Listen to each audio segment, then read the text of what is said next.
Hello students, this is Poonam Chikar and welcome to the new one space. तो बच्चों, आज हम स्टार्ट करने जा रहे हैं क्लास 7th की साइंस का chapter transportation in animals and plants. तो बच्चों, ट्रांसपोर्टेशन का मीनिंग समझते हैं पहले कि ट्रांसपोर्टेशन का मीनिंग क्या होता है। जैसे देखो, आपको अपने फ्रेंड के घर जाना है, ठीक है, या फिर किसी रिलेटिव के घर जाना है, चाचा मामा ताऊ जिस भी घर जाना है, तो आप क्या करते हो, या तो अपने अगर आसपास में हैं तो आप पैदल जाके कर सकते हो, यानी कि आप अपने पैरों की हेल्प से जाते हो, या फिर आप किसी व्हीकल की हेल्प से जाते हो, ठीक है। तो कहने का मतलब क्या है, ट्रांसपोर्टेशन का मीनिंग होता है कि मतलब एक जगह से दूसरी जगह पे जाना, ठीक है बच्चों। एक जगह से दूसरी जगह जाने को ही हम क्या बोलते हैं, ट्रांसपोर्टेशन। ओके, अब ट्रांसपोर्टेशन जब हम करते हैं तो हमें किसी की हेल्प से करना होता है ना, यानी तुम्हें पैदल जाना है तो तुम अपने पैरों की हेल्प से जाओगे, और अगर तुम्हें मतलब कहीं दूर जाना है तो किसी व्हीकल की हेल्प से जाओगे, ठीक है। तो वैसे ही क्या होता है कि जो हम खाना खाते हैं, ठीक है, हम सांस लेते हैं यानी ऑक्सीजन ले रहे हैं, और जो भी चीज़ें हम खा रहे पी रहे हैं, तो वो पानी पीते हैं, तो वो सारी चीज़ें हमारी बॉडी की जो सेल्स हैं वहाँ तक कैसे जाएं। अब उनके पास तो पैर भी नहीं है कि वो चल के चली जाएं, ठीक है, तो उन्हें भी कुछ चाहिए कि वो जा सके, क्योंकि देखो खाना हमने खाया, हमने अपने माउथ में रखा, ठीक है, फिर वो इसोफेगस में गया, स्टमक में गया, इंटेस्टाइन में गया, उसके बाद कैसे जाएगा हमारा खाना हमारी बॉडी की सेल्स तक। तो देखो, हमारी बॉडी की जो बनी हुई है वो सेल से बनी हुई है, ये बात सभी बच्चों को पता है। लेकिन अब हमने खाना तो अपने स्टमक में खाया है, ठीक है, लेकिन हमारा खाना पहुंचाना कहाँ तक है, हमें हमारी पूरी बॉडी की सेल्स तक, यानी कि हमारे बॉडी के हर सेल्स तक, चाहे वो हमारे सर में हो, हाथ में हो, पैर में हो, हमें हर सेल तक पहुंचाना। तो वो कैसे पहुंचेगा, तो क्या होता है कि जो हम खाना खाते हैं वो हमारा कन्वर्ट होता है ब्लड की फॉर्म में, और ब्लड क्या करता है, उस खाने को पहुँचाने का काम करता है। जो भी चीज़ें हम पी रहे हैं उसको पहुँचाने का काम भी ब्लड करता है। हम ऑक्सीजन लेते हैं, ठीक है, ऑक्सीजन कहाँ जाती है हमारी, या कोई भी हम जैसे जो हम सांस ले रहे हैं, गैसेस जा रही हैं, तो वो कहाँ जाती है, लंग्स में जाती हैं। अब लंग्स के बाद कहाँ जाएंगी वो, लंग्स के पास क्या होती है, बहुत सारी ब्लड वेसल्स होती हैं जिससे वो ब्लड में ऑक्सीजन को डाल देते हैं, ठीक है, और उसके बाद में ऑक्सीजन हमारी पूरी बॉडी में पहुँच जाती हैं, यानी हमारी पूरी बॉडी की सेल्स तक पहुँच जाते हैं। तो बच्चों, कहने का मतलब ये है, ट्रांसपोर्टेशन का मीनिंग होता है एक जगह से दूसरी जगह जाना। जो भी हम खा पी रहे हैं, सांस ले रहे हैं, वो सारी चीज़ें हमारी पूरी बॉडी में सर्कुलेट करती हैं, किसके माध्यम से, यानी किसकी हेल्प से, ब्लड की हेल्प से। तो ब्लड क्या हुआ, हमारा एक तरह से मतलब सर्कुलेशन का काम कर रहा है, ठीक है बच्चों। तो अब क्या होता है कि जो हमारा ये सिस्टम है पूरा, यानी एक जगह से दूसरी जगह जो चीज़ों को पहुँचाया जा रहा है, इस सिस्टम को हम बोलते हैं सर्कुलेटरी सिस्टम। तो सर्कुलेटरी सिस्टम के बारे में आज हम पढ़ने जा रहे हैं। तो सर्कुलेटरी सिस्टम में क्या है बेटा, पहले जो हम सर्कुलेटरी सिस्टम पढ़ेंगे वो किसका पढ़ेंगे, वो पढ़ेंगे हम ह्यूमन का, ठीक है, यानी एनिमल्स में भी हम किसका पढ़ रहे हैं, ह्यूमन का पढ़ रहे हैं। तो हम सर्कुलेटरी सिस्टम इन ह्यूमंस पढ़ने जा रहे हैं, जो कि जिसके बारे में जो हमने सर्कुलेटरी सिस्टम है वो हमने डिवाइड किया हुआ है 3 पार्ट्स में, ब्लड वेसल्स एंड हार्ट, ठीक है बच्चों। तो सबसे पहले हम समझ लेते हैं ब्लड के बारे में, उसके बाद हम ब्लड वेसल्स को समझेंगे एंड हम हार्ट को पढ़ेंगे। तो ब्लड के बारे में सबसे पहले पढ़ते हैं, ठीक है बच्चों। तो ब्लड क्या होता है कि नेचुरल कोलाइडल होता है। नेचुरल कोलाइडल का मतलब क्या है, क्योंकि देखो ये हमने तो बनाया नहीं है, ठीक है, ये हमें नेचुरली मिला हुआ है। अच्छा, दूसरा कोलाइडल का मीनिंग क्या होता है कि जब भी तुम किसी चीज़ को छानते हो, ठीक है, तो वो पूरी नहीं छनती है, यानी कुछ ना कुछ चीज़ें बच जाती हैं। जैसे देखो, तुम चाय छानते हो तो चाय की पत्ती वगैरह, अदरक वगैरह उसमें बच जाती है, ठीक है, मलाई को छानोगे तो, दूध को छानोगे तो उसमें मलाई बच जाती है।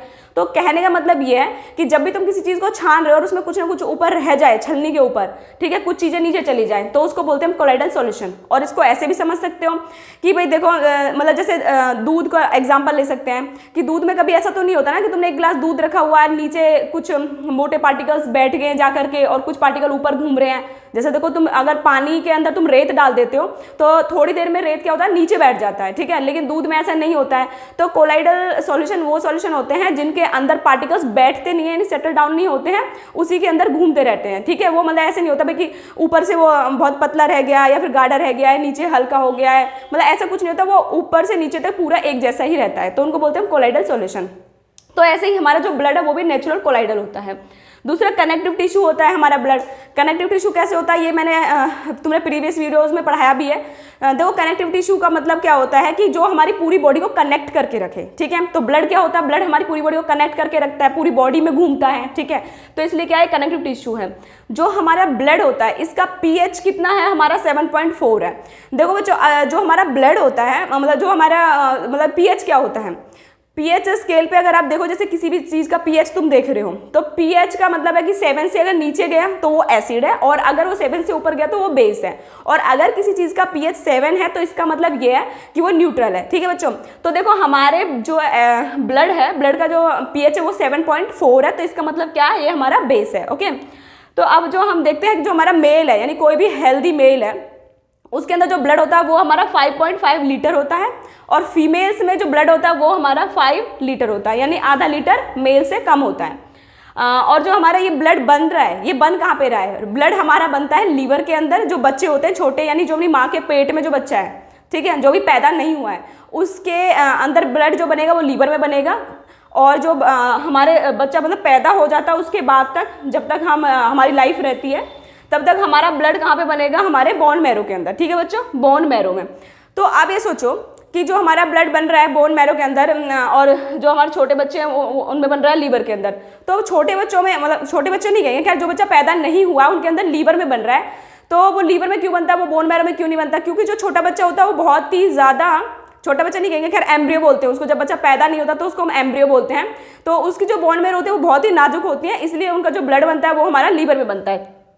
अच्छा, ब्लड स्टोर कहाँ होता है? तो कुछ बच्चे सोचते हैं कि जो हमारा ब्लड स्टोर होता है वो हमारा हार्ट में होता है। अगर ब्लड स्टोर हो गया हार्ट में तो हार्ट अटैक आ जाएगा। तो ब्लड कभी भी हमारा हार्ट के अंदर स्टोर नहीं हो सकता है, वो हमारे यहाँ पे हार्ट के नीचे, यानी हमारे लंग्स के थोड़ा नीचे, मतलब लेफ्ट साइड में स्प्लीन नाम की कोई चीज़ होती है, उसके अंदर हमारा ब्लड स्टोर होता है। ठीक है बच्चों। अच्छा, जो स्प्लीन होती है वो ब्लड बैंक की तरह भी काम करती है, एंड वो एक ग्रेविक यार्ड की तरह भी काम करती है। कैसे ब्लड बैंक की तरह क्यों काम करती है? क्योंकि वहाँ पे ब्लड जाके स्टोर होता है, इसलिए इसको हम ब्लड बैंक बोलते हैं। ठीक है, अब उसको हम ग्रेव यार्ड क्यों कहते हैं? जो हमारी ब्लड है, ब्लड के अंदर क्या होता है, आरबीसीज होते हैं, इसके बारे में अभी आगे हम पढ़ेंगे। तो जब वो जो आरबीसीज होते हैं उनकी जो उनकी जो लाइफ होती है वो 120 डेज होती है। जब वो मर जाते हैं तो उनके अंदर क्या है, एक लाइसोसोम नाम की चीज़ नहीं होती है। इन सब चीज़ों के बारे में वैसे मैं आपको अभी आगे पढ़ाऊंगी, ठीक है, अभी यहाँ पे थोड़ा शॉर्ट में ले रहे हैं। तो ब्लड के अंदर क्या आरबीसीज है, और आरबीसीज के अंदर क्या लाइसोसोम नहीं होते हैं। और अगर लाइसोसोम नहीं है और अगर सेल डेड हो गया तो उसको वहाँ से हटाने वाला कोई नहीं है, तो क्या होगा कि जो हमारा आरबीसी है वो सड़ जाएगा बॉडी के अंदर। ठीक है, इसलिए वो सड़े ना, तो इसलिए जो हमारे डेड आरबीसीज होते हैं वो स्प्लीन के अंदर ही चले जाते हैं, और इसलिए हम क्या बोलते हैं, इसको ग्रेव यार्ड बोलते हैं। ग्रेव यार्ड का मतलब क्या है, कब्र। ठीक है, तो मरने के बाद ये यहाँ पे चले जाते हैं। तो बच्चा हीमोग्लोबिन क्या होता है? देखो, जो हमारा एचबी है, ब्लड होता है, ब्लड के अंदर आरबीसीज होते हैं, और आरबीसीज के अंदर क्या होता है, एचबी नाम का मतलब एक पिगमेंट होता है जो रेड कलर का होता है, और इसी वजह से ब्लड का कलर रेड होता है। ठीक है, तो जो हमारा हीमोग्लोबिन है वो मेल में कितना होता है, 14 ग्राम पर डेसीलीटर होता है, एंड जो फीमेल होती है उसमें 13 ग्राम पर डेसीलीटर होता है। तो देखो बच्चों, आप यहाँ पे देख रहे होंगे कि जो फीमेल है उनके अंदर हीमोग्लोबिन कम है, और जो मेल है, मेल के अंदर हीमोग्लोबिन ज़्यादा है। और हीमोग्लोबिन के अंदर भी क्या होता है, आयरन होता है। तो आप लोगों ने समझा कि भाई जो हमारा ब्लड है, ब्लड के अंदर क्या आरबीसी है, आरबीसी के अंदर क्या होता है, मतलब हीमोग्लोबिन होता है, और हीमोग्लोबिन के अंदर क्या होता है, आयरन होता है। और इसीलिए क्योंकि जो हमारे मतलब मेल होते हैं, मेल की बॉडी स्ट्रांग होती है। स्ट्रांग क्यों होती है? क्योंकि उनके अंदर अगर हीमोग्लोबिन ज़्यादा है तो सिंपल सी बात है आयरन भी ज़्यादा है, और आयरन क्या बनाता है, बॉडी को स्ट्रांग बनाता है। ठीक है बच्चों, तो आप लोगों ने ये चीज़ समझी। अब हम यहाँ पे देखने जा रहे हैं कि जो हमारा ब्लड है उसके फंक्शन क्या क्या हैं। तो एक फंक्शन को तो मैंने अभी आपको समझाया था स्टार्टिंग में ही, कि जो भी हम खाना खा रहे हैं, है ना, यानी जो भी न्यूट्रिएंट्स हैं उनको पूरी सेल्स के पास सर्कुलेट करना, ठीक है, पहुँचाना। हम जो सांस लेते हैं, ऑक्सीजन लेते हैं, उसको भी पूरी सेल्स के, हमारी जो पूरी बॉडी की सेल्स है उसमें सर्कुलेट करना, यानी हमारी पूरी बॉडी में सर्कुलेट करना। दूसरा क्या होता है कि जो हमारा बॉडी का टेम्परेचर है वो 37 डिग्री सेल्सियस बना रहे, इसके लिए भी क्या होता है कि जो हमारा ब्लड है वो फ्लो करता है बॉडी के अंदर। अब आप लोगों ने देखा होगा कि जो हमारी बॉडी है, अगर वो 37 डिग्री से टेम्परेचर अगर डाउन गया, ठीक है, या ऊपर गया, तो हमारी बॉडी में प्रॉब्लम है, यानी कि हमारी हेल्थ प्रॉब्लम्स हो जाएंगी। ठीक है, तो वो हमारा कॉन्स्टेंटली बना रहे, इसके लिए हमारा ब्लड क्या करता है, फ्लो होता है, और हमारी बॉडी का गर्म बना रहना, यानी 37 डिग्री सेल्सियस टेम्परेचर बना रहना जरूरी होता है, और वो ब्लड के सर्कुलेशन की वजह से होता है। क्योंकि जब देखो, जैसे मान लो हमने हाथों को रगड़ेंगे तो क्या होगा, हमारे हाथ गर्म हो जाते हैं, या फिर हम भागते दौड़ते हैं तो भी हमारी बॉडी गर्म हो जाती है। ठीक है, तो वैसे ही क्या है कि जैसे ही ब्लड हमारी बॉडी के अंदर भागता दौड़ता है, ठीक है, तो हमारी बॉडी क्या है, उससे गर्म बनी रहती है, जो कि बहुत जरूरी है लाइफ के लिए। अच्छा, अब जो हमारे, अच्छा ये बात तो आपने समझ ली कि भाई जो हमने खाना खाया उसको बॉडी में पहुंचा दिया गया। ठीक है, आपने ये भी देख लिया कि हमारा जो ऑक्सीजन मिली उसको भी बॉडी में पहुंचा दिया गया, लेकिन जब ऑक्सीजन को वो लेकर के जा रहा है तो बदले में वो CO2 लेकर के भी तो आएगा, यानी सेल्स को उसने ऑक्सीजन तो दे दी, लेकिन सेल्स उसको बदले में क्या देंगे, CO2 देंगे। तो उसको भी लाने का काम कौन करेगा, ब्लड ही करेगा। दूसरे बच्चों, जो हमने न्यूट्रिएंट्स उसको प्रोवाइड किए हैं, यानी खाना प्रोवाइड किया है, उसके बदले में वो वेस्ट भी तो प्रोवाइड करेगा। जैसे हम लोग हैं, हम लोग खाना खाते हैं, उसके बाद में हम क्या करते हैं, वेस्ट भी तो रिलीज करते हैं ना। तो वैसे ही हमारी सेल्स भी तो हैं, सेल्स भी खाना खाती है तो बदले में वो वेस्ट भी निकालती हैं। तो कहने का मतलब क्या है कि जो ब्लड है, ब्लड ले जाने का काम भी कर रहा है खाने को, ऑक्सीजन को, बदले में CO2 को निकालने का, वेस्ट रिमूवल का काम भी ब्लड ही करता है। ठीक है बच्चों, तो ये हमने फंक्शन समझे हैं ब्लड के।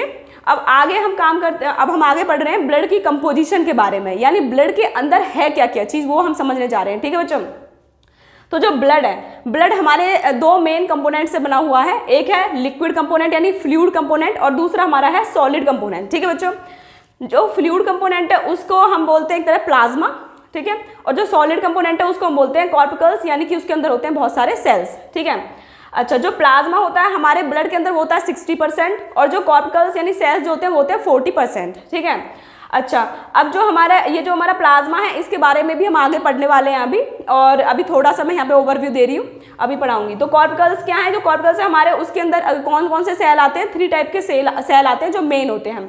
RBCs होते हैं, WBCs होते हैं, प्लेटलेट्स होते हैं। ठीक है, अब RBCs की फुल फॉर्म क्या होती है, रेड ब्लड सेल्स, एंड जो हमारे WBCs है उनकी फुल फॉर्म होती है व्हाइट ब्लड सेल्स, और प्लेटलेट्स हैं। ठीक है, अच्छा देखो बच्चों, जो हमारे RBCs है इनका हम एक और नाम होता है, वो होता है इराइथ्रोसाइट्स, एंड जो WBCs होता है उनका नाम होता है ल्यूकोसाइट्स, एंड प्लेटलेट्स का नाम होता है थ्रोम्बोसाइट्स। ठीक है बच्चों, ये बात पता चली। अब हम देखते हैं कि RBCs का काम क्या। मैंने पहले ही बताया कि ब्लड के अंदर क्या होते हैं, RBCs नाम के जो सेल होते हैं, और क्या होता है उनके अंदर, जो उनका काम क्या होता है, मतलब जो RBC होता है, RBC के अंदर क्या है, हीमोग्लोबिन, और हीमोग्लोबिन क्या काम करता है, O2 CO2 को एक्सचेंज करता है, यानी ऑक्सीजन को अंदर ले जाता है और CO2 को बाहर निकालता है। वैसे ही जो हमारे प्लस में क्या है, इसके अंदर आयरन भी होता है, ये भी बात मैंने समझा चुकी हूँ अभी। ल्यूकोसाइट्स क्या करते हैं, इम्यून सिस्टम को बढ़ाते हैं, यानी कहने का मतलब क्या है कि जो हमारी इम्यूनिटी है, इम्यूनिटी का काम क्या होता है कि कोई भी बाहर से अनवांटेड पार्टिकल आ रहे हैं, ठीक है, अनवांटेड पार्टिकल आएंगे तो क्या करेंगे, हमें बीमार कर देंगे या हमें डिसीज हो जाएंगी। तो उन डिजीज से, इन बीमारियों से बचाने के लिए इम्यून सिस्टम काम करता है, और जो किसकी वजह से होता है, WBCs की वजह से। तो WBCs का काम क्या है, इम्यून सिस्टम को स्ट्रांग बनाना, यानी बीमारियों से लड़ने की ताकत देना हमारी बॉडी को। ओके, और जो हमारी प्लेटलेट्स होती हैं, प्लेटलेट को हम थ्रोम्बोसाइट बोलते हैं। इनका काम क्या होता है, इनका काम होता है क्लोटिंग का। जैसे कि देखो, आपको चोट लग जाती है, चोट लगने के बाद ऐसा तो होता नहीं है कि भाई आपको ब्लड निकले ही जा रहा है, रुक जाता है ना कुछ टाइम बाद, एक डार्क कलर का वहाँ पे स्पॉट बन जाता है। ठीक है, तो सोचो कि वो सब कुछ हमारा प्लेटलेट्स की वजह से हो रहा है, यानी जो हमारा ब्लड क्लोट कर रहा है, जम जाता है, थोड़ी देर जब चोट लगती है थोड़ी देर बाद रुक जाता है वो, तो वो हमारा प्लेटलेट्स की वजह से होता है। तो इन सभी के बारे में अभी हम आगे पढ़ेंगे। ठीक है बच्चों, ओके, चलो बच्चों, तो अब हम देख रहे हैं यहाँ पे, मैंने अभी बताया था ना आप लोगों को कि इनको मैं थोड़ा एक्सप्लेनेड फॉर्म में बताऊंगी, तो यहाँ पे मैं थोड़ा एक्सप्लेन करके आपको बताती हूँ। ठीक है बच्चों, जो ये प्लाज्मा होता है, तो देखो पहले एक चीज़ समझो बहुत ध्यान से कि जो प्लाज्मा है ये एक मैट्रिक्स है, बिल्कुल वैसे। पहले तुम एक एग्जाम्पल समझो, पनीर की सब्जी, ठीक है, वो सभी ने खाई होगी, सभी बच्चों ने पनीर की सब्जी खाई होगी, है ना। तो पनीर की जो सब्जी होती है उसमें प्यूरी होती है, ठीक है, तो प्लाज्मा क्या है, प्यूरी है। ओके, और जो उसमें पनीर पड़ा हुआ है वो क्या है, वो हमारा RBC है, WBC है, एंड प्लेटलेट्स है। तो बात समझ में आई आपको, मैं यहाँ पे क्या समझा रही हूँ कि जो प्यूरी होती है ना उसको बोलते हैं यहाँ पे प्लाज्मा, यानी कि मैट्रिक्स। क्योंकि देखो जब सेल पड़ी होंगी, यानी पनीर को तुम डालोगे तो किसी चीज़ में डालोगे ना, कोई मीडियम तो चाहिए वहाँ पे, तो जो प्यूरी होती है उसमें तुम पनीर डालते हो। वैसे ही सेम यहाँ पे क्या होता है, प्लाज्मा के अंदर आप लोग डालते हो RBC, WBC एंड प्लेटलेट्स। ठीक है बच्चों, अच्छा, तो इस जो मतलब जो प्यूरी है यानी जो प्लाज्मा को बोलते हैं मैट्रिक्स। ओके, तो प्लाज्मा क्या है, हमारा मैट्रिक्स है जिसके अंदर सेल एम्बेडेड है। ठीक है बच्चों, तो हम प्लाज्मा के बारे में जानते हैं थोड़ा सा। अब आपको समझ में आ गया होगा कि जो प्लाज्मा वो एक फ्लूइड टाइप होता है, जैसे प्यूरी होती है वो फ्लूइड होती है ना, तो वैसे ही हमारा प्लाज्मा फ्लूइड टाइप है, इसको मैट्रिक्स बोलते हैं, जिसके अंदर सभी सेल्स पड़े हुए हैं। प्लाज्मा कैसे होता है, कलर में थोड़ा येलोइश होता है, ठीक है, हल्का येलोइश होता है, और ये मैंने बताया ना फ्लूइड होता है, लिक्विड टाइप होता है। तो सिंपल सी बात ये है कि इसमें जो वाटर है वो 90% इसमें वाटर ही होता है। ठीक है बच्चों, अच्छा, बाकी के 10% क्या होता है, बाकी के 10% में इलेक्ट्रोलाइट्स प्रेजेंट होते हैं। ठीक है, ये कई टाइप के केमिकल्स होते हैं। अच्छा, प्रोटीन्स प्रेजेंट होते हैं, कार्बोहाइड्रेट्स प्रेजेंट होते हैं। ठीक है बच्चों, इसमें एक खास बात और है कि जो फाइब्रिनोजिन एंड प्रोथ्रोम्बिन, ये दो इसमें क्या होते हैं, प्रोटीन होते हैं जिनका मेन काम क्या होता है, क्लोटिंग, यानी क्लोटिंग करवाना इनका काम होता है। ठीक है बच्चों, अभी इतना ही जानना जरूरी है, इससे ज़्यादा जानना जरूरी नहीं है 7th क्लास के हिसाब से।